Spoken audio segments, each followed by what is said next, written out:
ಊರಿಗೆ ಬೆಳಕಾಗವ ಮನೆಗೆ ಕತ್ಲೆ ಇರ್ತೈತೆ ಅಂತ ಸಂತೋಷಿದ್ದಾರೆ.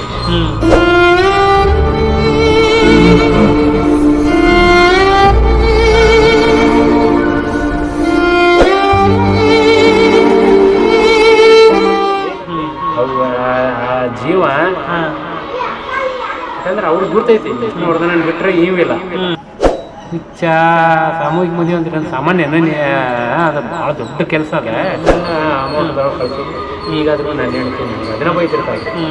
ಊರಿಗೆ ದೀಪ ಹಚ್ತೀವಿ, ಊರಿಗೆ ನೋಟ್ಬುಕ್ ಹಂಚ್ತೀವಿ, ಬ್ಯಾಗ್ ಹಂಚ್ತೀವಿ, ಊರಿಗೆಲ್ಲ ಬೆಳಕು ಮಾಡ್ತೀವಿ. ಮನ್ಯಾಗ ಯಾರು ಬಂದು ಕೊಡ್ತಾರೆ ನೋಡ್ತೀನಿ ಅಂತ. ಹೌದು, ನಮ್ಮ ಯಜಮಾನ್ರು ಹೇಳ್ಯಾರ್ರಿ,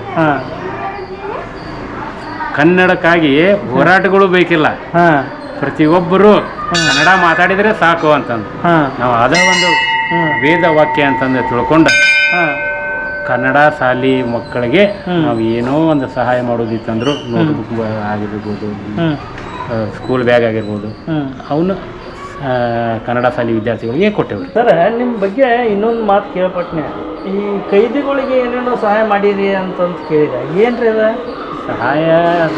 ಸಹಾಯ ಏನು ಮಾಡಿಲ್ಲ ಸರ. ವಿಷ್ಣುವರ್ಧನರ 72ನೇ ಹುಟ್ಟು ಹಬ್ಬಕ್ಕೆ ನಮ್ಮ ರಾಜ್ಯಾಧ್ಯಕ್ಷರು ಏನಂದ್ರು, ವಿಚಾರಣೆ ಅಂದ್ರೆ ಶಿಕ್ಷೆ ಆಗಿ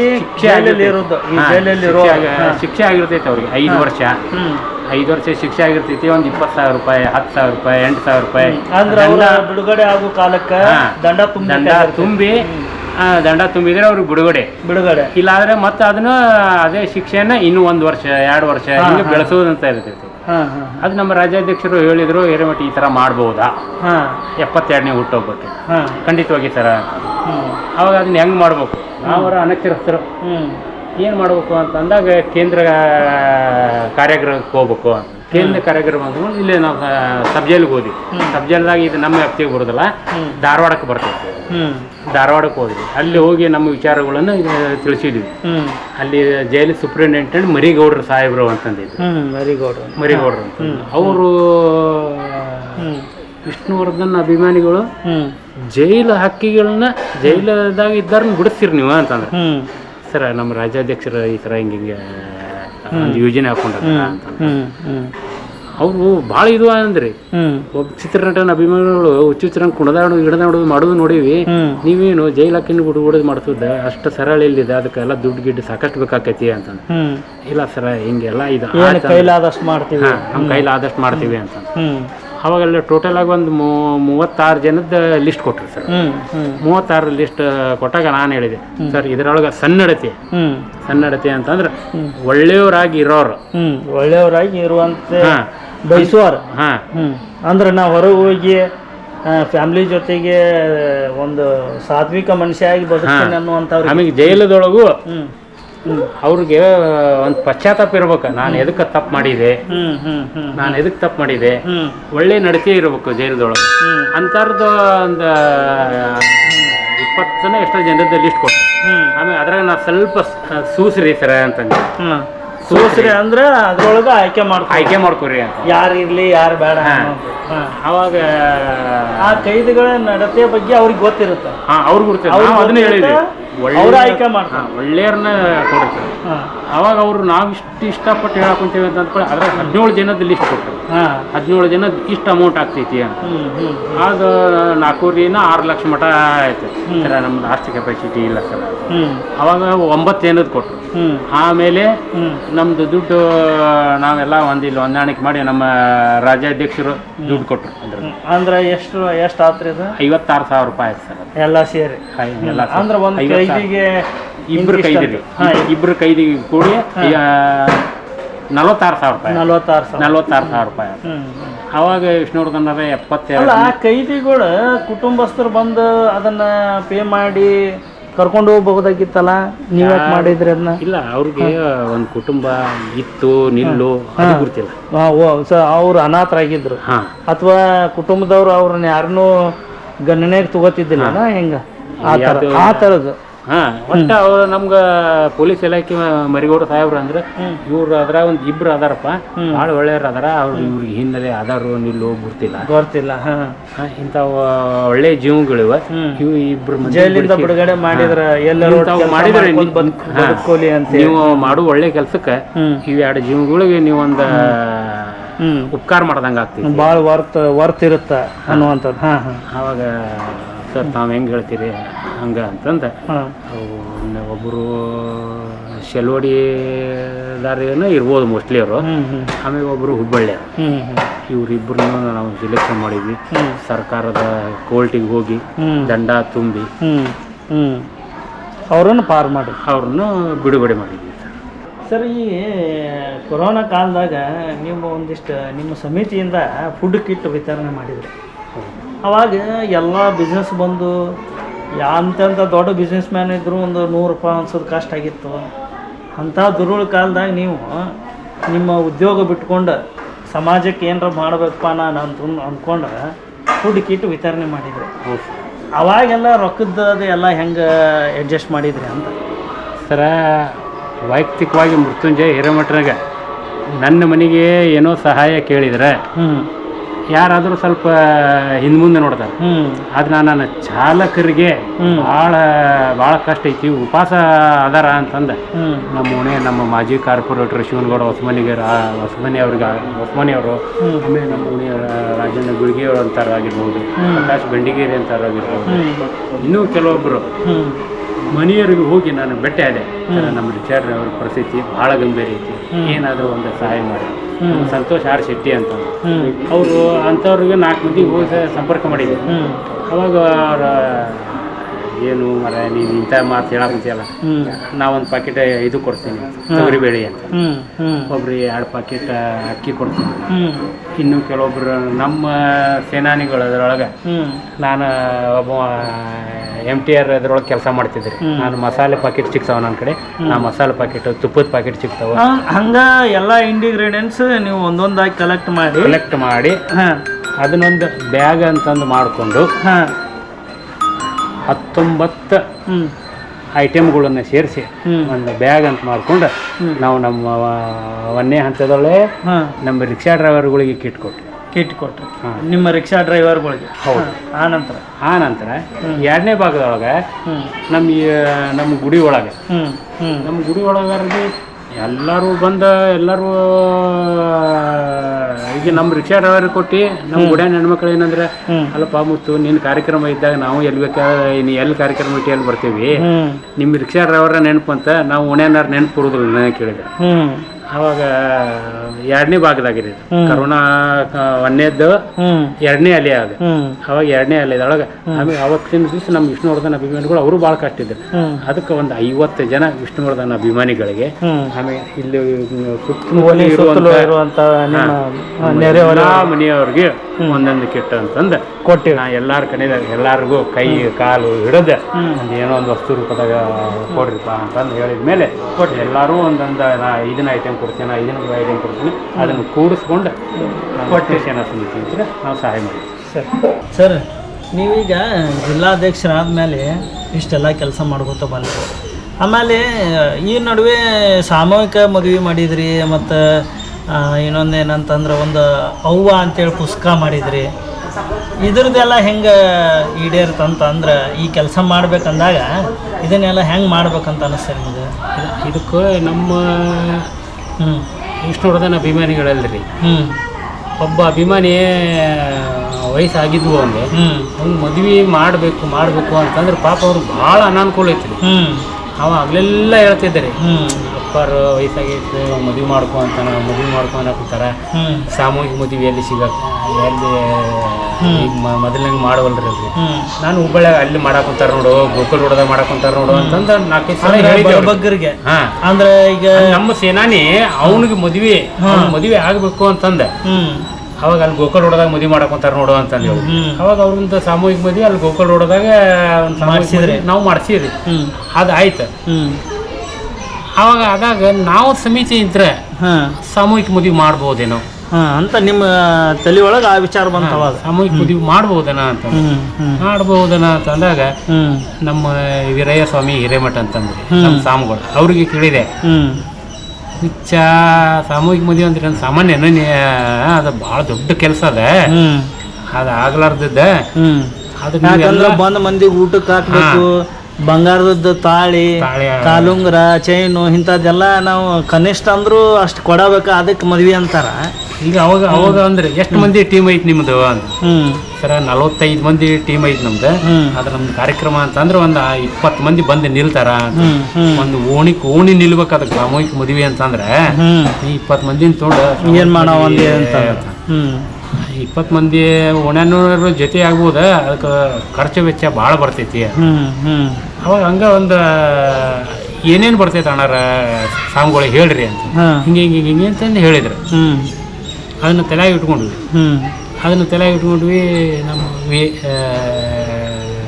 ಶ್ರೀನಿವಾಸ್ ಅವ್ರಿಗೆ, VSV ಪ್ರಸಾದ್ ಅವ್ರಿಗೆ, VSV ಪ್ರಸಾದ್ ಒಳ್ಳೆಯ ಉದ್ಯಮಿದಾರ. ಹೌದು ಅವ್ರ ಬಗ್ಗೆ ಒಳ್ಳೆಯ ಗೋಲ್ಡನ್ ಮ್ಯಾನ್ ಅವ್ರಿಗೆ ಹೋಗಿ ಸರ್ ಈ ಥರ ಅಂತ ಪ್ರಸ್ತಾಪ ಮಾಡಿದ್ರೆ ಸಾಮೂಹಿಕ ಮದುವೆ ಮಾಡಿ ಅವ್ರು ಮುಕ್ತವಾಗಿ ಹೇಳಿದ್ರೆ. ಈಗ ಒಬ್ಬ ರಿಕ್ಷಾ ಡ್ರೈವರ್ ಸಾಮೂಹಿಕ ಮದುವೆ ಮಾಡ್ತೀವಿ ಅಂತ ಅನ್ನೋದು ರಿಕ್ಷಾ ಡ್ರೈವರ್ಗಳು ವಿಚಾರ ಮಾಡೋದಿಲ್ಲ ಇದನ್ನ. ಹೌದು. ಅಂಥದ್ರೊಳಗೆ ನೀನು ಸಾಮೂಹಿಕ ಮದುವೆ ಮಾಡ್ತೇನೆ ಅಂತೇಳೋ ಅದಕ್ಕೆ ಏನು ಬೇಕು ನೀನು ಹೇಳ, ನಾ ಅದಕ್ಕೆ ಒದಗಿಸ್ಕೊಡ್ತೇನೆ, ನಾ ಕೈ ಜೋಡಿಸ್ತೀನಿ. ರೊಕ್ಕದ ವ್ಯವಸ್ಥೆ ಏನೋ ಒಂದು ನೀವು ಊಟದ ಕೇಳಿನಾದ್ರು ಊಟದ ಮಾಡ್ಕೊಡ್ತೀನಿ, ನೀ ಬೇರೆ ಏನೇ ಸಹಾಯ ಕೇಳ್ತಿ ನಾ ಮಾಡ್ಕೊಡ್ತೇನೆ. ಆಯ್ತು. ನಮ್ಮ ಒಬ್ಬ ಸೇನಾನಿ ಎಷ್ಟು ಜೋಡಿ ಮಾಡ್ಬೇಕು? 11 ಜೋಡಿ ಮಾಡ್ಬೇಕು ಅನ್ನೋದಿದ್ದು. ಅಣ್ಣ 11 ಸೀರೆ, 11 ಕುಬ್ಸ, 11 ಮಂದಿ ಡ್ರೆಸ್ ನಾ ಕೊಡ್ತೇನೆ ಅಣ್ಣ ಅಂತ. ಅಂದ್ರೆ ನೀವು 11 ಜನ ಮಾಡ್ಬೇಕಂತೇಳಿ ನಿರ್ಧಾರ ಮಾಡಿದ್ರಲ್ಲ, ಆ ಒಂದು ಅಂದಾಜು ಇದಕ್ಕೆ ರೊಕ್ಕ ಇಷ್ಟು ಖರ್ಚಾಗುತ್ತೆ ಅಂತೇಳಿ ಅವಾಗ ನಿಮಗೆ ಲೆಕ್ಕ ಸಿಕ್ಕಿತ್ತು? ಲೆಕ್ಕ ಬಂದಿತ್ತು ಸರ್.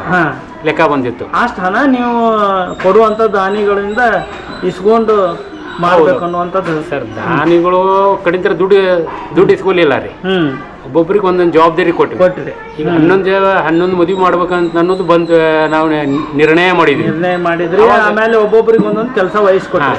ಆಮೇಲೆ ತಾಳಿ ಕೊಡಿಸ್ರಿ, ಅರ್ಧ ತೊಲಿ ನೋಡ್ಕೋರಿ. ಅರ್ಧ ತೊಲಿ ಅಲ್ಲ, 4ನೇ ಭಾಗದ ಬಂಗಾರ ತಾಳಿ ಬೇಕು. ಅವಾಗ ಒಬ್ರಿಗೆ ಸಹಜವಾಗಿ ನಾವು ಮಾತಾಡ್ಕೊಂತ ಕುಂತಿದ್ವಿ, ನಾವು ಸಾಮೂಹಿಕ ಮದುವೆ ಮಾಡಕ್ ಕುಂತೀವಿ, ತಾಳಿ ಕೊಡಿಸ್ಬೇಕು ಅಂತ. ಆ ವ್ಯಕ್ತಿ ತಾಳಿ ಕೊಡ್ಸೋದಂದ್ರೆ ಅವ್ರ ನಶೀಬ್ದಾಗಿದ್ರೆ ಅಷ್ಟ ಆಗ್ತದೆ, ನಾವ ತಾಳಿ ಕೊಡ್ತೇನೆ ಅಂತ. ಅವಾಗ ಒಬ್ಬ ವ್ಯಕ್ತಿ ಅಂತಂದ್ರೆ ಅವಾಗ ನಾವು ಸಾಮೂಹಿಕ ಮದುವೆ ಮಾಡಕ್ ಕುಂತೀವಿ, ತಾಳಿ ಅಂತ ಅಂದ್ಕೊಳ್ಳೆ ಅವಾಗ 11 ತಾಳಿ ರೆಡಿ ಆಗ್ಬಿಟ್ಟು 11 ತಾಳಿ ರೆಡಿ ಅದು 11 ತಾಳಿ ರೆಡಿ ಅದು. ಆಮೇಲೆ ಅದಕ್ಕೆ ಒಂದು ಪೆಂಡಾಲದ್ದು ಮಾಡ್ಬೇಕಂತಂದಾಗ ನಮ್ಮ ಗಾಳಿ ದುರ್ಗಮ್ಮನ ಗುಡಿ ಅಲ್ಲಿ ಪೆಂಡಾಲದ ವ್ಯವಸ್ಥೆ ಮಾಡಿದ್ವಿ. ಪೆಂಡಾಲದ ವ್ಯವಸ್ಥೆನ 1,10,000 ಮಟ ಬರಾಕುಂತಿದ್ರು, ಭಾಳ ಹೆವಿ ಆಗಾಕುಂತಿತ್ತು. ಆಮೇಲೆ ನಾವು ಸಾಮೂಹಿಕ ಮದುವೆ ಅಂತಂದು ಎಲ್ಲ ಕಡೆ ಅನೌನ್ಸ್ ಮಾಡಿದ್ವಿ. ಫಿಲ್ಮ್ ಆ್ಯಕ್ಟರ್ಗಳು ಇವ್ರು ಏನು ಸಾಮೂಹಿಕ ಮದುವೆ ಮಾಡ್ತಾರೆ ಇವರು ಅಂತ ಅನ್ಕೊಂಡ್ರು, ಏನು ಮಾಡಿದ್ರು ಗೊತ್ತಿಲ್ಲ. 5 ಜೋಡಿ ಕೂಡಿದ್ರು. ಆ ಜೋಡಿ ಹೆಂಗೆ ಆಯ್ಕೆ ಮಾಡ್ತಿದ್ರಿ ಅಂದ್ರೆ ಸಾಕಷ್ಟು ಸಂದರ್ಭದೊಳಗೆ ಏನಾಗತ್ರಿ, ಈಗ ಮದ್ವೆ ಆಗೋರು ಅಂತಂದ್ರೆ ಇದು ಅನ್ಯ ಜಾತಿದ ಮದ್ವೆ ಆಗ್ತಿರ್ತಾರೆ. ಕೆಲವೊಬ್ರು ಮನ್ಯಾಗ ಕೇಳ್ದ ತಾವ ಲವ್ ಮಾಡಿ ಮದ್ವೆ ಆಗ್ತಿರ್ತಾರ. ಇಂಥವ್ರು ಯಾರ ಬಂದು ಸೇರ್ಪಡೆ ಮಾಡ್ಬೇಕಾದ್ರೆ ಅದನ್ನ ಅವರು ಸರಿ ಅದಾರೋ ಇಲ್ಲೋ, ಇವರು ಗುರು ಹಿರಿಯರ ಸಮ್ಮತಿ ತಗೊಂಡಾರೋ ಇಲ್ಲೋ ಅನ್ನುವಂಥದ್ದು ನೀವು ಹೆಂಗೆ ಅದನ್ನ ಪರೀಕ್ಷೆ ಮಾಡ್ತಿದ್ರ ಅಂತ. ನಾವು ಸಾಮೂಹಿಕ ಮದುವೆ ಮಾಡಬೇಕು ಅಂತ ಅನ್ಕೊಂಡಾಗ ನಮಗೆ ಬೆಂಬಲ ಸಿಕ್ಕಿದ್ರಕ್ಕಿಂತ ಹೆದರ್ಸಿದಾರ ಭಾಳ ಮಂದಿ. ಸಾಮೂಹಿಕ ಮದುವೆ ಒಂದರ ಸಣ್ಣ ವಯಸ್ಸಾರದ ಏನಾರ ಆತಂದ್ರೆ ನೀನ್ ಒಳಗೆ ಹಾಕಿ ಬಿಡ್ತಾರ, ನಿನ್ನ ಬಿಡ್ಸಾರ ಯಾರೇ ಇಲ್ಲ ಈ ತರ ಅಂದ್ರೆ. ಅವಾಗ ಗುರುದತ್ ಹೆಗಡೆ ಜಿಲ್ಲಾಧಿಕಾರಿಗಳು DC ಆಫೀಸಿಗೆ ಹೋಗಿ ಸರ್ ನಾವು ಸಾಮೂಹಿಕ ಮದುವೆ ಮಾಡಬೇಕು ಬೆನ್ನು ತಟ್ಟಿದ್ರಿ ಅವ್ರು. ರಿಕ್ಷಾ ಡ್ರೈವರ್ ನೀನು ಅದ್ರಾಗ ವಿಷ್ಣುವರ್ಧನ್ ಅಭಿಮಾನಿಯಾಗಿ ಸಾಮೂಹಿಕ ಮದುವೆ ಮಾಡ್ತೀವಿ ಅಂತಂದ್ರೆ ಯಾವುದಕ್ಕೂ ಹೆದರ್ಬೇಡ ನೀನು, ಯಾವುದಕ್ಕೂ ಹೆದರ್ಬೇಡ, ನೀನು ಪೂರ ಗೈಡೆನ್ಸ್ ಮಾಡ್ತೀನಿ ಅಂತಂದು ಅವ್ರ ಅಸಿಸ್ಟೆಂಟ್ ನಂಬರ್ ಕೊಟ್ರು. ಸಮಾಜ ಕಲ್ಯಾಣ ಇಲಾಖೆ ಯಾವುದೋ ಒಂದು ಇಲಾಖೆಗೆ ಬರ್ತೈತ್ರಿ, ಅಲ್ಲಿ ನಂಬರ್ ಕೊಟ್ರು. ಅಲ್ಲಿ ಹೋಗಿ ಮಾತಾಡ ನಿನಗೆ ಸರಿಯಾದ ಗೈಡೆನ್ಸ್ ಕೊಡ್ತಾರ ಅವ್ರು. ಅವಾಗ ಅವ್ರು ಹೇಳಿದ್ರು ಈ ಥರ ಬರ್ತೈತಪ್ಪ, ನೀವು ಯಾರೋ ಸಾಮೂಹಿಕ ಮದುವೆ ಮಾಡ್ಕೊಂತೇನೆ ಅಂತಂದು ಬರ್ತಾರಲ್ಲ ಅವ್ರ ಕಡೆ ತಾಯಿ ತಂದೆ ಒಪ್ಪಿಗೆ ಪತ್ರ ತಗೋಬೇಕು. ಆಮೇಲೆ ಅವ್ರು ಯಾವ ಭಾಗದಾರ ಕಾರ್ಪೊರೇಟರ್ದ ಲೆಟರ್ ತರಬೇಕು. ಗ್ರಾಮಾಂತರ ಬಂದ್ರಂದ್ರೆ ಗ್ರಾಮ ಪಂಚಾಯತಿದ ಒಂದು ಲೆಟರ್ ಬೇಕು. ಆಮೇಲೆ ಗುರು ಹಿರಿಯರದ್ದು ಒಂದು ಲೆಟರ್ ಬೇಕು. ಅದ ಫಾರ್ಮ್ದೊಳಗೆ ಎಲ್ಲರದ್ದು ಸಹಿ ಮಾಡಿಸ್ಬೇಕು ನೀನು. ಆಮೇಲೆ 18, 21 ಅದ್ರ ಸರ್ಟಿಫಿಕೇಟ್ ಎಲ್ಲ. ಯಾವ ಇಶ್ಯೂ ಒಳಗೆ ಮಾಡಿದ್ರಿ ಇವನ್ನ? 2023 ಅಂದ್ರೆ ಕೊರೋನಾ ಆದ್ಮೇಲೆ. ಕೊರೋನಾ ಆದ್ಮೇಲೆ 23 ರೀ. ಅದಾದ ನಂತರ ಒಂದು ಪುಸ್ತಕ ಒಂದು ಮಾಡಿದ್ರಿ ಅವ್ವ ಅಂತೇಳಿ. ಅದಕ್ಕಿಂತ ಬಿಫೋರ್ ಮಾಡಿದ್ದೆ ಸರ್. ಅದು ಹೌದೇನ್ರಿ? ಸಾಮೂಹಿಕ ಮದುವೆಗಿಂತ ಬಿಫೋರ್ ಆಗಿ ಏನ್ರಿ ಅದ್ರ ಕಂಟೆಂಟ್? ಅಂದ್ರ ಅವ್ವ ಅಂತ ಪುಸ್ತಕ ಕೇಟ್ರಿ ನೀವು? ಅದು ಸರ್ ಅದು ಒಂದು ದೊಡ್ಡ ಹಿನ್ನೆಲೆ. ಅಂದ್ರೆ ಲೇಖನಗಳು ಸಂಗ್ರಹಗಳು, ಲೇಖನ ಸಂಗ್ರಹ. ಈಗ ಕೆಲವೊಬ್ರು ಫಿಲ್ಮ್ ಆಕ್ಟರ್ಗಳು ಅವರು ಇವ್ರ ಕಡೆ ತಾಯಿ ಬಗ್ಗೆ ಒಂದು ತಮ್ಮ ಅಭಿಪ್ರಾಯ, ತಮ್ಮ ತಾಯಿ ಬಗ್ಗೆ ಅಭಿಪ್ರಾಯ ಬರೆದು ಕೊಡ್ರಿ ಅಂತ. ಅವು ಎಲ್ಲರೂ ಬರೆದು ಕೊಡಿ. 73 ಜನ ಬರೆದು ಕೊಟ್ರು. ಸುಮಾರು ಒಂದು 100 ಮಂದಿ ಬರೆದು ಕೊಟ್ರು. ಅದ್ರೊಳಗೆ ಆಯ್ಕೆ ಆಗಿದ್ದು ಒಂದು 63 ಲೇಖನ ಮಾಡ್ಕೊಂಡ್ವಿ. ನಾವು ಸೆಲೆಕ್ಷನ್ ಮಾಡ್ಕೊಂಡ್ವಿ. ಅದನ್ನ ಹೆಂಗ್ ಸೆಲೆಕ್ಷನ್ ಮಾಡ್ಕೊಂಡ್ರಿ? ನೀವ ಮಾಡ್ಕೊಂಡ್ರು ಅಥವಾ ಯಾರ ಲೇಖನ ಬರೆಯುವಂತವ್ರು ಬರಹಗಾರ ಕಡೆಯಿಂದ ಆಯ್ಕೆ ಮಾಡ್ಕೊಂಡ್ರು? ನನ್ನ ಆಪ್ತ ಮಿತ್ರ ಬಸವರಾಜ ಲಕ್ಷ್ಮೇಶ್ವರ್ ಅಂತಂದ್ರೆ ಅವ್ರಿಗೆ ಅದರ ಸಂಕಲನ ಜವಾಬ್ದಾರಿ ಅವ್ರಿಗೆ ಕೊಟ್ಟಿದ್ರು. ಅವ್ರು ಅದನ್ನ ಆಯ್ಕೆ ಮಾಡ್ಕೊಂತ ಹೋದ್ರಿ. ಈ ಲೇಖನ ಚಲೋ ಐತಿ, ಈ ಲೇಖನ ಚಲೋ ಐತಿ, ಇದನ್ನ ತಗೊಳೋನು. ಅವಾಗ ಹಿಂಗೆಲ್ಲ ಲೇಖನಗಳೆಲ್ಲ ರೆಡಿ ಆದವು. ಲೇಖನಗಳೆಲ್ಲ ರೆಡಿ ಆದ್ಮ್ಯಾಗ ಈಗ ಬುಕ್ ರೆಡಿ ಮಾಡ್ಬೇಕು. ಅದ ದೊಡ್ಡ ಸಮಸ್ಯೆ ಬಂದ್ಬಿಡ್ತು ನಮ್ಗೆ. ಯಾರು ಮಾಡ್ಬೇಕಪ್ಪ? ಈಗ ನಾವು ಹೊಸಬ್ರು, ನಮಗ ದೊಡ್ಡ ಪ್ರಕಾಶಕರು ಯಾರು ಬೆನ್ನೆಲುಬಾಗಿ ಯಾರು ನಿಲ್ಲೋದಲ್ಲ. ಅವಾಗ ಏನ್ ಮಾಡ್ಬೇಕು? ಪುಸ್ತಕಿಗೆ ಎಷ್ಟು ಅಂದ್ರೆ 65,000 ರೂಪಾಯಿ ಖರ್ಚು ವೆಚ್ಚ. ಅಂದ್ರೆ ಎಷ್ಟು ಪ್ರತಿಗಳನ್ನ? 1000 ಪ್ರತಿಗಳು. 1000 ಪ್ರತಿ. ಬೆಂಗಳೂರಿನ ಸ್ವಾನ್ ಪ್ರಿಂಟರ್ಸ್ ಕಡೆ ನಾವು 65,000 ರೂಪಾಯಿ ಬಂತರಿ. ನಾವು ಹುಚ್ಚರು 60,000 ರೂಪಾಯಿ ಬುಕ್ಕಿಂಗ್ ಮಾಡಾಕಾದ್ರೆ ನಾವು ಖರ್ಚು ವೆಚ್ಚಗಳನ್ನ ಒಂದು 80-90,000 ಲಕ್ಷ ಮಟ್ಟ ಮಾಡ್ಕೊಂಡು. ಅಂದ್ರೆ ಪಬ್ಲಿಸಿಟಿಗೋಸ್ಕರ? ಪಬ್ಲಿಸಿಟಿ ಅಲ್ಸರ ಅವನ್ನ ತಿದ್ದುಪಡಿ ಮಾಡಬೇಕು.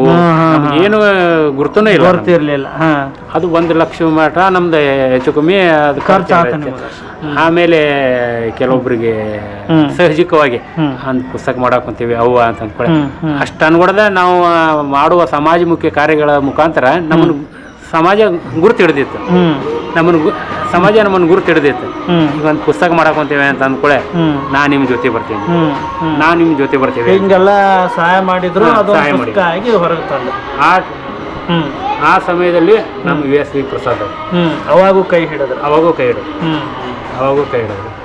ಅವ್ರದ್ದು ಎಲ್ಲರದು ಬೆಂಬಲದಿಂದ ಇದೆಲ್ಲ ಮಾಡಕ್ಕೆ ಸಾಧ್ಯ. ಡಾಕ್ಟರ್ ವಿಷ್ಣುವರ್ಧನ್ ಪ್ರಕಾಶನ ಹುಬ್ಬಳ್ಳಿ ಅಂತ ಸಂಸ್ಥೆಯನ್ನು ನಾವು ಸಂಸ್ಥೆಯನ್ನು ಹುಟ್ಟಾಕಿ ಅದರ ಪ್ರಥಮ ಕೃತಿ. ಸರ್, ಈಗ ನಿಮ್ಮ ಕುಟುಂಬದ ಹಿನ್ನೆಲೆ ನನಗೆ ಗೊತ್ತೈತಿ. ಬಟ್ ಈಗ ಇಂಥ ಕೆಲಸ ನೀವು ಮಾಡ್ತೀರಂತಂದಾಗ, ಈಗ ಒಂದು ಆಟೋ ಓಡಿಸ್ತೀರಿ ನೀವು ಅಂದರೆ ಒಂದು ದಿನಕ್ಕೆ ಎಷ್ಟು ಸಂಪಾದನೆ ಮಾಡ್ತೀರಿ ಸರ್? 500-600 ಮಾಡ್ಬೇಕಂದ್ರೆ ಭಾಳ ರೀ. ಆಕಾಶ ನಮ್ಮ ತಲೆ ಮೇಲೆ ಬಿದ್ದ. ನಿಮ್ಮ ಮಿಸಸ್ ಅವ್ರು ಹೆಂಗೆ ಸಪೋರ್ಟ್ ಅದಾರ? ಅಂದ್ರೆ ನೀವು 500-600 ರೂಪಾಯಿ ದುಡೋದು ಮನೆ ಸಾಗಿಸ್ಕೋತ, ಮತ್ತು ವಿಷ್ಣುವರ್ಧನ್ ಅವರ ಹೆಸರು ಮೇಲೆ ಇಷ್ಟೆಲ್ಲ ಸಾಮಾಜಿಕ ಕಾರ್ಯ ಮಾಡ್ತಿರಲ್ಲ ನೀವು, ಅವ್ರು ನಿಮಗೆ ಹೆಂಗೆ ಸಪೋರ್ಟ್ ಮಾಡ್ತಾರ? ಏನಿಲ್ಲ, ಇಷ್ಟೆಲ್ಲ ನಾನು ಮಾಡೇನಲ್ರಿ. ಇದೆಲ್ಲ ಮಾಡಿದ್ದು ನನ್ನ ಹೆಂಡತಿ ಪ್ರೋತ್ಸಾಹದಿಂದ. ಅವ್ರು ನಿಮಗೆ ಬೆನ್ನೆಲುಬಾಗಿ ಇರ್ತಾರೆ. ಬೆನ್ನೆಲುಬಾಗಿ ಅಲ್ಲ ರೀ, ಅವು ಆ ಜೀವ ಏನು ಹೇಳ್ಬೇಕು ಅನ್ನೋದು ಗೊತ್ತಿಲ್ಲ. ಯಾಕಂದ್ರೆ ಅವ್ರಿಗೆ ಗುರ್ತೈತಿ ವಿಷ್ಣುವರ್ಧನ ಬಿಟ್ಟರೆ ನೀವಿಲ್ಲ. ನೀವ ಇಷ್ಟು ದಿವಸ ನಿಂತರ ಇದು ಬರೀ ಸಮಾಜ ಅಲ್ಲಿ ಇಲ್ಲಿ ಕಾರ್ಯಕ್ರಮ ಅಂತ ಹೋಗೈತಿ, ಅದನ್ನ ಅಂಕರು ಬಿಡೋದಲ್ಲ. ನನ್ನ ಪುಸ್ತಕ ನನ್ನ ಬಿಟ್ಬಿಟ್ಟಾರ. ಹೌದಲ್ಲ? ನನ್ನ ಪುಸ್ತಕ ನೀನು ಒಂದು ಅಂದ್ರೆ ಸಮಾಜದೊಳಗೆ ಒಂದು ಮಾತೈತ್ರಿ, ಪ್ರತಿಯೊಬ್ಬ ಯಶಸ್ವಿ ಪುರುಷನ ಹಿಂದೆ ಒಬ್ಬರು ಸ್ತ್ರೀ ಪಾತ್ರ ಇದ್ದೇ ಇರುತ್ತಂತ ಹೇಳಿ. ಆ ಲೆಕ್ಕದಾಗ ನಿಮ್ಮ ಮಿಸ್ಸಸ್ ಅದಾರ ಅಂತ ನಮಗೆ ಅರ್ಥ ಆಯ್ತು. ಈಗ ನನ್ನ ಹೆಂಡತಿ ಆಕಿ ಬೆಂಬಲ ಅಂತಂದು ಕೊಡೋದಲ್ರಿ. ಆದ್ರೆ ನೀ ಏನು ಮಾಡ್ಕೊತಿ ಮಾಡ್ಕೊ, ಮನೆಗೆ ಮಕ್ಕಳಿಗೆ ಊಟಕ್ಕೆ ಕಮ್ಮಿ ಇಡಕ್ಕೆ ಹೋಗ್ಬೇಡ. ಇದ ಒಂದ ಅದು ಒಂದೊಂದು ಟೈಮ್ದೊಳಗೆ ನನ್ನ ಹೆಂಡತಿ ಕಂಡೀಷನ್ ಅವ. ಅವ್ರ ಸಾಲಿ ಅವಕ್ಕೆ ಯಾರಿಗೂ ಏನಕ್ಕೂ ಕಮ್ಮಿ ಆಗಲಾರ್ದಂಗೆ ಅಂತಂದೆ. ಕೆಲವೊಂದು ಟೈಮ್ದಾಗ ಹುಡುಗನ ಕಾಲೇಜ್ ಹಚ್ಚಿದ್ವಿ. ಎಷ್ಟು ಸಮಯ. ಯಾರು ಏನ್ರಿ ಅವನ ಹೆಸರು? ಶ್ರವಣ್ ಅಂತ. ಶ್ರವಣ್ ಕುಮಾರ್. ಕಾಲೇಜ್ ಹಚ್ಬೇಕಂದ್ರೆ ಫೀ ಎಲ್ಲ ತುಂಬೋ ಮುಂಚೆಗೆ ಅವಾಗ ನನ್ನ ಸಮಾಜ ನಾವು ಏನೇನು ಮಾಡಿದ್ವಿ ಏನೇನಿಲ್ಲ ಅನ್ನೋದು ಅವಾಗ ನಮ್ಮ ಮಿಸ್ಸಸ್ ಅಂದ್ರೆ ಇಷ್ಟೆಲ್ಲ ಎಲ್ಲ ಓಣ್ಯಾಗಿಂದ ಹುಬ್ಬಳ್ಳಿಯಂದ್ಲೆ ದೀಪಕ್ಕೆ ಲೈಟ್ ಹಚ್ಚಕ್ಕೆ ಹೋಗ್ತೀನಿ ನಿನ್ನ ಮನೆ ದೀಪ ನೋಡ್ಕೊ ನೀನು ಅಂತ ಕೇಳಿದ್ರೆ ಭಾಳ ಕಷ್ಟ ಬಂದ್ರಿ ಅವಾಗ ನಾನು ಹೇಳ್ತೇನೆ ಇನ್ನು ಮುಂದರ ಬಿಟ್ಬಿಡಿ ಇವನ್ನೆಲ್ಲ ಶಾಲೆ ಇಷ್ಟು ದಿವಸ ಸರ್ಕಾರಿ ಶಾಲೆಗೆ ಹಚ್ಚಿದ್ವಿ ಈಗ ಅವರು ಗೆಳೆಯರು ದೊಡ್ಡ ದೊಡ್ಡ ಕಾಲೇಜ್ ಹಚ್ಚಕ್ಕೆ ಬಂದಾರೆ ದೊಡ್ಡ ಕಾಲೇಜ್ ಜೆ ಕಾಲೇಜ್ ಕೇಳಕ್ಕೆ ಹೊಂಟಿದ್ದಾರೆ ನನ್ನ ಮಗ ವಿದ್ಯಾನಗರ ಅಲ್ಲಿ ಅದು 35,000 ರೂಪಾಯಿ ಅದು ನಮ್ಮ ಕಡೆ ಆಗಲಿಲ್ಲ ಕೇವಲ 12,000 ರೂಪಾಯಿ ಅಂದರೆ ನೀವು ಸಾಮಾಜಿಕ ಕೆಲಸಕ್ಕೆ ಲಕ್ಷ ಪೋಣಿಸ್ತವ್ರು ಸ್ವಂತ ನಿಮ್ಮ ಮಗಗೆ 35,000 ರೂಪಾಯಿ ನಿಮಗೆ ಹೊಂದ್ಸಕ್ಕೆ ಕಷ್ಟ ಆತ ಅದ GSS ಅಂತಂದು ಲಗ್ಗೇರಿ ಕಾಲೇಜ್ ಸಣ್ಣ ಅಮೌಂಟ್ದೊಳಗೆ ಕಳ್ಸಿದ್ವಿ ಈಗಾದರೂ ನಾನು ಹೇಳ್ತೀನಿ ನನಗೆ ಅದನ್ನ ಬೈತಿರ್ತಾರೆ ಊರಿಗೆ ದೀಪ ಹಚ್ತೀವಿ ಊರಿಗೆ ನೋಟ್ಬುಕ್ ಹಂಚ್ತೀವಿ ಬ್ಯಾಗ್ ಹಂಚ್ತೀವಿ ಊರಿಗೆಲ್ಲ ಬೆಳಕು ಮಾಡ್ತೀವಿ ಮನ್ಯಾಗ ಯಾರು ಬಂದು ಕೊಡ್ತಾರೆ ನೋಡ್ತೀನಿ ಅಂತ ಯಾರು ಜೊತೆ ದೀಪ ಊರಿಗೆ ಬೆಳಕಾಗವ ಮನೆಗೆ ಕತ್ಲೆ ಇರ್ತೈತೆ ಅಂತ ಸಂತೋಷಿದ್ದಾರೆ ಹೌದಲ್ಲ ಇರ್ಲಿ ಮೃತ್ಯುಂಜಯವ್ರ ಬೇಡ ಇಲ್ಲ ನೀವು ಮಾಡಿದ್ದು ಗೊತ್ತೈತೆ ಸಮಾಜ ನಿಮ್ಮನ್ನು ನೆನಪಿಡ್ತೈತಿ ಅದಕ್ಕೆ ಪ್ರತಿಫಲ ಇದ್ದೇ ಇರ್ತೈತಿ ಇರಲಿ ವೀಕ್ಷಕರೇ ನೋಡ್ರಿ ಈಗ ಒಬ್ಬ 500-600 ರೂಪಾಯಿ ದುಡ್ಕೊಂಬಂದು ಅವ್ನ ಮನೆ ಸಾಗಿಸ್ಬೇಕಾದಂಥ ವ್ಯಕ್ತಿ ಸಮಾಜದೊಳಗೆ ಇಷ್ಟೆಲ್ಲ ಒಳ್ಳೆಯ ಸಮಾಜಮುಖಿ ಕಾರ್ಯಗಳನ್ನು ಮಾಡ್ಯಾರ ಈಗ ನಾವು ನಮ್ಮ ಪೂರ್ತಿಗೆ ನಮಗೊಂದು ನೌಕರಿ ಇರ್ತೈತಿ ಜೀವನ ಮಾಡ್ತೀವಿ ನಮ್ಮ ಜೀವನ ನಾವು ನೋಡ್ತೀವಿ ಸಮಾಜಕ್ಕೆ ಏನರ ಒಂದು ಜೀರ್ಣೋದ್ಧಾರ ಕೆಲಸ ಮಾಡ್ಬೇಕಂದ್ರೆ ಒಬ್ಬ ವ್ಯಕ್ತಿಯಿಂದ ಇಷ್ಟೆಲ್ಲ ತೊಂದರೆ ಇದ್ದರೂ ಅವ್ರು ಬಂದು ಮಾಡ್ತಾರಂತಂದ್ರೆ ಅದು ಭಾಳ ಗ್ರೇಟ್ ಅನ್ಸುತ್ತೆ ನನಗೆ ಭಾಳ ಅಜೀಬ್ ಅನ್ನಿಸ್ತೆ ಹಿರೇಮಠರು ನಿಮ್ಮನ್ನು ನೋಡಿದಾಗ ಇಷ್ಟು ದಿನ ನಿಮ್ಮ ಬಗ್ಗೆ ಕೇಳ್ತಿದ್ವಿ ಬಟ್ ನಿಮ್ಮ ಸಂದರ್ಶನ ಅಂತ ನಾವು ಮಾಡಿರಲಿಲ್ಲ ಈ ಸಂದರ್ಶನದ ಮೂಲಕ ನೀವು ನಮಗೆ ಎಲ್ಲ ವಿವರವಾಗಿ ಹೇಳಿದರೆ ಭಾಳ ಖುಷಿ ಅನ್ನಿಸ್ತೆ ಮಾತ್ರ ನಾವಿಷ್ಟು ನನ್ನ ಹೆಂಡತಿ ಇಷ್ಟೆಲ್ಲ ಬಯಸಿದ್ರೆ ಆದರೆ ಕೆಲವೊಬ್ರು ಮುಂದೂ ಬಂದರು ನನ್ನ ವೈಯಕ್ತಿಕ ಜೀವನಕ್ಕೆ ನಿನಗೆ ಏನು ಬೇಕು ಹಿರೇಮಠ ಅಂತಂದು ಕೆಲವೊಬ್ರು ಕೇಳಿದ್ದಾರೆ ಚಿಕ್ಕ ಪುಟ್ಟದಾಗಿ ಸಹಾಯನೂ ಮಾಡಿದ್ದಾರೆ ನೀವು ಹುಡುಗನ ಕಾಲೇಜ್ ಹಚ್ಬೇಕು ಅಂದ್ಕೊಳ್ಳೆ ಸಹಾಯ ಆಗ್ಯದ ಬೇರೆ ಬೇರೆ ಕಳೆದ ನಾನು 4 ಮಂದಿ ಕಡೆ ಹೋದಾಗ ಅವ್ರಂತಾರೆ ನಿನ್ನ ವೈಯಕ್ತಿಕವಾಗಿ ಏನು ಬೇಕು ಅಂತ ವೈಯಕ್ತಿಕವಾಗಿ ಇನ್ನೊಬ್ರಿಗೆ ಯಾರ ಕಡೆನೂ ಏನೂ ಕೇಳಿಲ್ಲ ಏನಾಯ್ತಂದ್ರು ವಿಷ್ಣು ಸೇನಾ ಸಮಿತಿಯ ಇಂಥ ಏನು ಕಾರ್ಯಗಳು ಮಾಡ್ತೀವಿ ಅದ್ರ ಬಗ್ಗೆ ಸಹಾಯ ಕೇಳಿ ಹೊರತೆ ಮನೆಗೆ ಅಂತೇಳಿ ವೈಯಕ್ತಿಕವಾಗಿ ಏನೂ ಕೇಳಿಲ್ಲ ಬರೀ ಒಬ್ಬರು ಮಹನೀಯರು ನನಗೊಂದೇನೋ ಒಂದು ಸಹಾಯ ಬೇಕಾಗಿತ್ತು ಅದು ನಾನು ಸ್ಟೇಟಸ್ ನೋಡಿದ್ರು ಅವರು ಅವಾಗ ಫೋನ್ ಮಾಡಿದರು ಅಂದರೆ ವಾಟ್ಸಪ್ ಸ್ಟೇಟಸ್ ಹಾಕಿದ್ದೆ ಅದನ್ನು ನೋಡಿ ನನಗೆ ಏನು ಸಹಾಯ ಬೇಕಿತ್ತು ಅವ್ರು ನನಗೆ ಹೇಳಿದ್ದಾರೆ ಈ ಸಹಾಯ ಯಾರ ಮುಂದೆ ಹೇಳಬೇಡ ಅಂತ ನನಗೇನು ಸಹಾಯ ಬೇಕಿತ್ತು ಅದನ್ನು ಒದಗಿಸ್ಕೊಟ್ರು ಮಹನೀಯರು ಆ್ಯಕ್ಚುಲಿ ನಾವು ಅವ್ರ ಹೆಸರು ಹೇಳ್ಬೇಕು ಅನ್ನೋದು ಭಯ ಆಗೈತ್ರಿ ಆದ್ರೆ ಅವ್ರು ಎಲ್ಲಿ ಹೇಳ್ಬಾರ್ದ ಅಂತಂದ್ರೆ ಅಂತ ಮಹನೀಯರು ಅದಾರ ನನ್ನ ಸರಿ